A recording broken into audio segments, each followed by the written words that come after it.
வணக்கம். நம்ம இன்னைக்கு வந்து கோவக்காய் பிரியாணி செய்யலாம்னு இருக்கோம். அதுக்கு தேவையான பொருட்கள்லாம் பார்த்துக்கலாம். பாருங்க, 1/4 கிலோ கோவக்காய் வாங்கிட்டு வந்து பொடியை நறுக்கி எடுத்து வச்சிருக்கிறேன். 2 டம்ளர் அரிசி எடுத்து வச்சிருக்கேன், பிரியாணி அரிசி.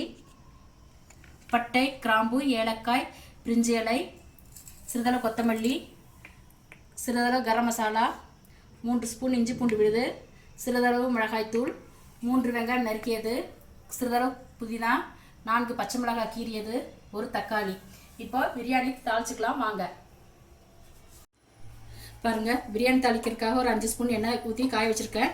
இப்போ நம்ம தேவையான பட்டை, கிராம்பு இதெல்லாம் போட்டுக்கலாம். பச்சை மிளகாய் சேர்த்துக்கோங்க.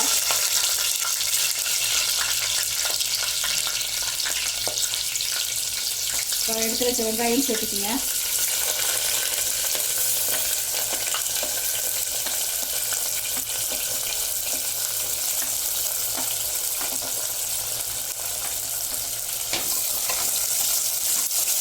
நல்லா வெங்காயம் கலந்து வர வரையும் நல்லா வதக்கணும். நம்ம பாருங்க, நம்ம இஞ்சி பூண்டு விழுது சேர்த்திக்கிறோம்.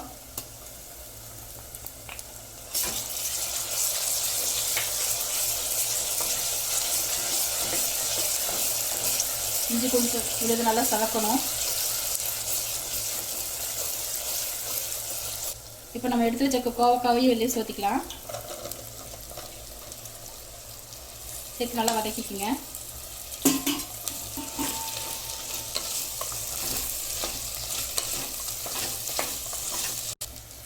மிளகாத்தூள் சேர்த்திக்கிங்க.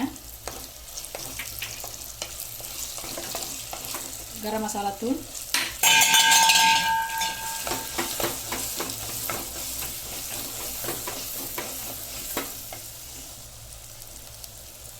புதினா, தக்காளி இதெல்லாம் சேர்த்து நல்லா வதக்கிக்கிங்க. பாருங்க, இப்போ நம்ம எடுத்து வச்ச அரிசி எடுத்து சேர்த்துக்கலாம். 2 டம்ளர் எடுத்துக்கிறேன். 2 டம்ளர் போட்டுக்கிறேன் நான்.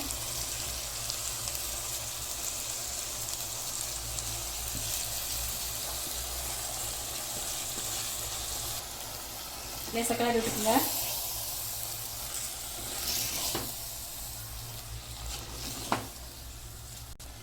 பாருங்க, 2 டம்ளர் அரிசி எடுத்துருக்கேன். இப்போ 4 டம்ளர் தண்ணி ஊற்றிக்கிறேன் நான்.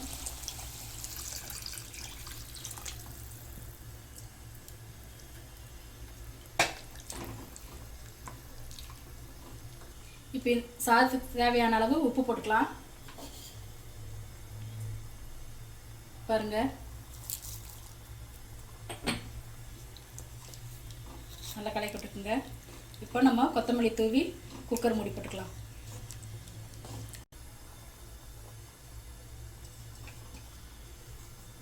நம்ம எடுத்து வச்ச கொத்தமல்லி தூவியாச்சு. இப்போ ஒரு 3 விசில் வச்சா போதும். குக்கர் மூடி போட்டுக்கலாம்.